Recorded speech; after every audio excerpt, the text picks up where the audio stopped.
오늘 이곳에 오신 여러분에게 드리는 귀한 선물입니다. 오늘 소아시아 교회를 통하여 나의 모습을 발견합시다. 요한계시록 1장 1절에서 20절까지 읽겠습니다. 요한계시록 1장. 예수 그리스도의 계시라. 이는 하나님이 그에게 주사 반드시 속히 될 일을 그 종들에게 보이시려고 그 천사를 그 종 요한에게 보내어 지시하신 것이라.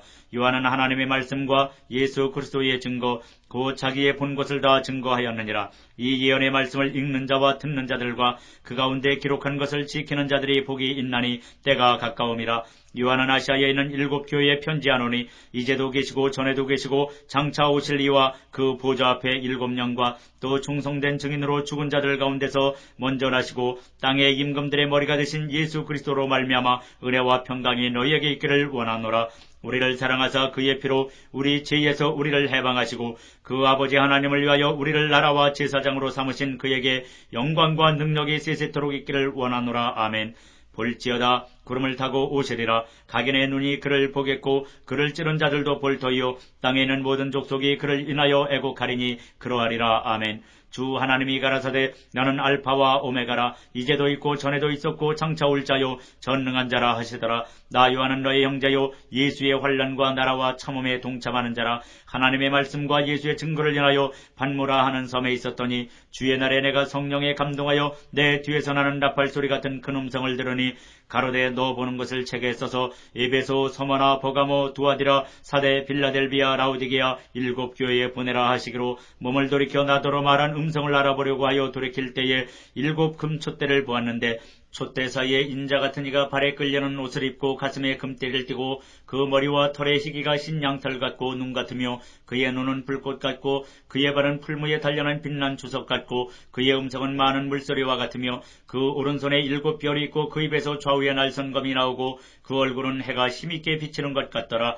내가 볼 때에 그 발 앞에 엎드려져 죽은 자같이 되매 그가 오른손을 내게 얹고 가라사대 두려워 말라. 나는 처음이요 나중이니 곧 산자라. 내가 전에 죽었었노라. 볼지어다 이제 세세토록 살아있어 사망과 음부의 열쇠를 가졌노니 그러므로 네 본 것과 이제 있는 일과 장차 될 일을 기록하라. 네 본 것은 내 오른손의 7 별의 비밀과 7 금촛대라. 7 별은 7 교회의 사자요 7 촛대는 7 교회니라.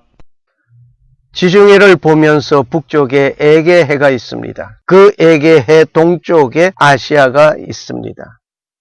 붉은색 원안을 보시면 4대 교회가 있는 위치를 보시게 됩니다.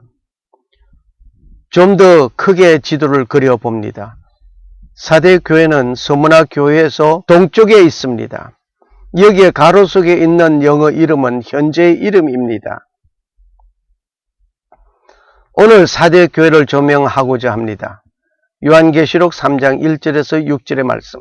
사대 교회의 사자에게 편지하기를 하나님의 7영과 7 별을 가진 이가 가라사대 내가 내 행위를 아노니 내가 살았다 하는 이름은 가졌으나 죽은 자로다. 너는 일깨워 그 남은 바 죽게 된 것을 굳게 하라. 내 하나님 앞에 내 행위에 온전한 것을 찾지 못하였노니 그러므로 네가 어떻게 받았으며 어떻게 들었는지 생각하고 지키어 회개하라. 만일 일깨지 아니하면 내가 도적같이 이르리니 어느 시에 네게 임할는지 네가 알지 못하리라. 그러나 사대의 그 옷을 더럽히지 아니한 자 몇 명이 네게 있어 흰옷을 입고 나와 함께 다니리니 그들은 합당한 자인 연고라. 이기는 자는 이와 같이 흰옷을 입을 것이요 내가 그 이름을 생명책에서 반드시 흐리지 아니하고 그 이름을 내 아버지 앞과 그 천사들 앞에서 시인하리라. 귀 있는 자는 성령이 교회들에게 하시는 말씀을 들을지어다.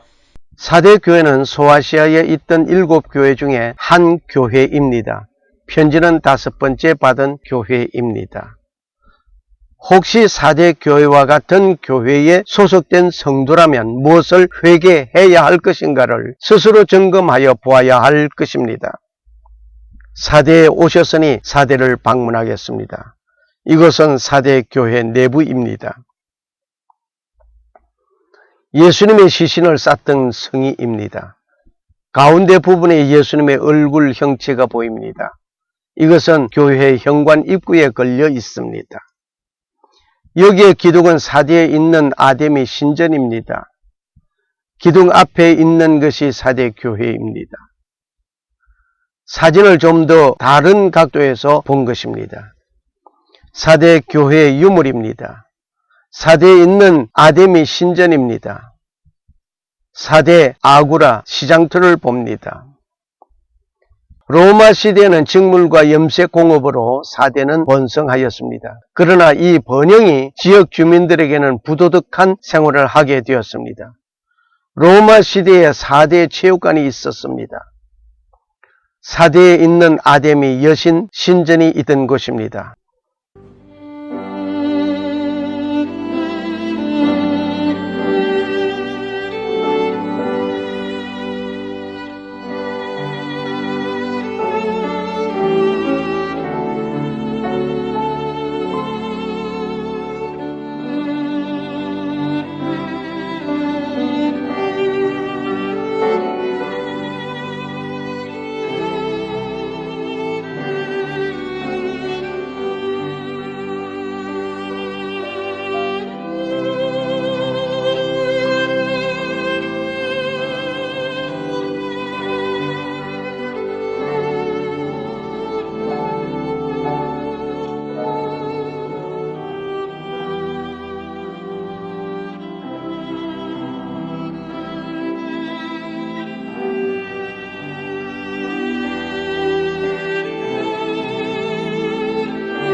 첫 번째로 사대의 이름의 뜻.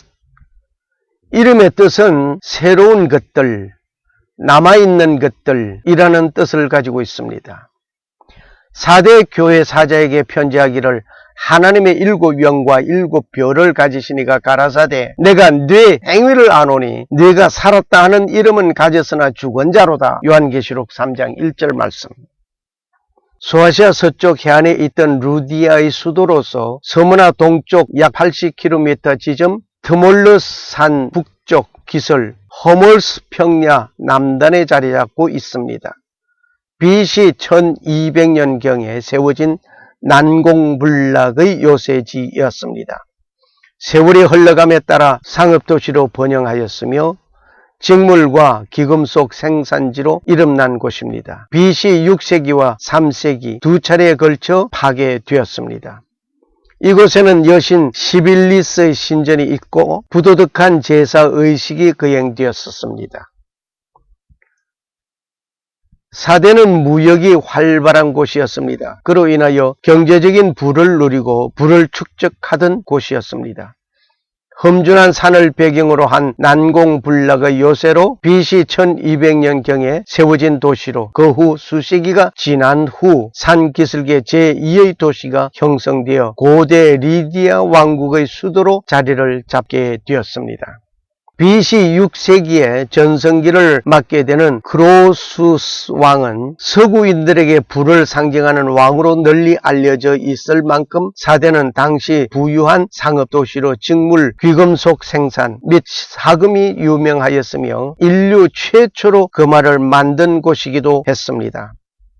마이다스의 황금의 손, 전설의 근원지이기도 하였습니다. 이곳에는 아시아 지역의 다산과 풍요의 여신 아데미의 신전이 있었으며 부도덕한 제사의식이 거행되곤 하였는데 사대 교회가 경고를 받게 된 것은 교회가 매우 번성하고 활동적인 반면 이러한 밀교의 부도덕한 영향을 받았으며 외관상의 일만으로는 완성된 일이 아니라고 충고한 것이었습니다. 로마 시대에도 이곳은 중심지로서 중요한 역할을 하였으며 1914년 프린스턴 대학 팀이 발굴을 시작하여 지금도 발굴 작업이 계속 진행되고 있습니다. 비잔티 시대의 교회로 사용되었던 교회 유적은 거대한 아데미 신전의 뒷전에 있으며 아데미 신전은 BC 335년 알렉산더 대왕에 의하여 재건되었는데 이 신전은 휘랍 시대의 가장 큰 신전 중의 하나로 크기가 길이가 약 100m, 세로가 약 50m였습니다. 오늘도 사대교회와 같은 교회가 있습니다. 사대교회는 칭찬보다 책망이 강하였습니다. 두 번째로 칭찬의 말씀을 찾아봅시다.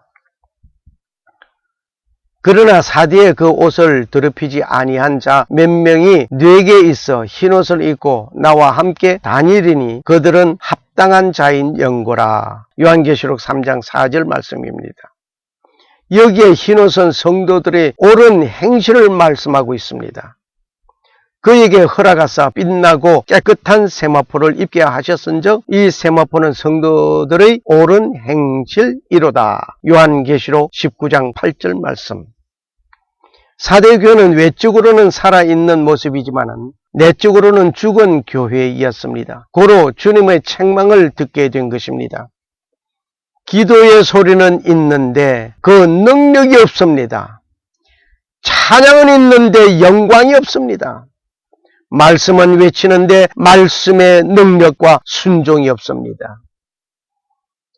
교회의 교인들은 많은데 성도는 적은 현실입니다. 경제적으로 안정을 찾게 되었습니다. 환난으로부터 평안을 얻게 되었습니다. 신앙생활에 거침이 없는 순간이었습니다. 오늘 이 사대 교회와 같은 교회가 있습니다. 세 번째로 책망의 말씀이 있었습니다.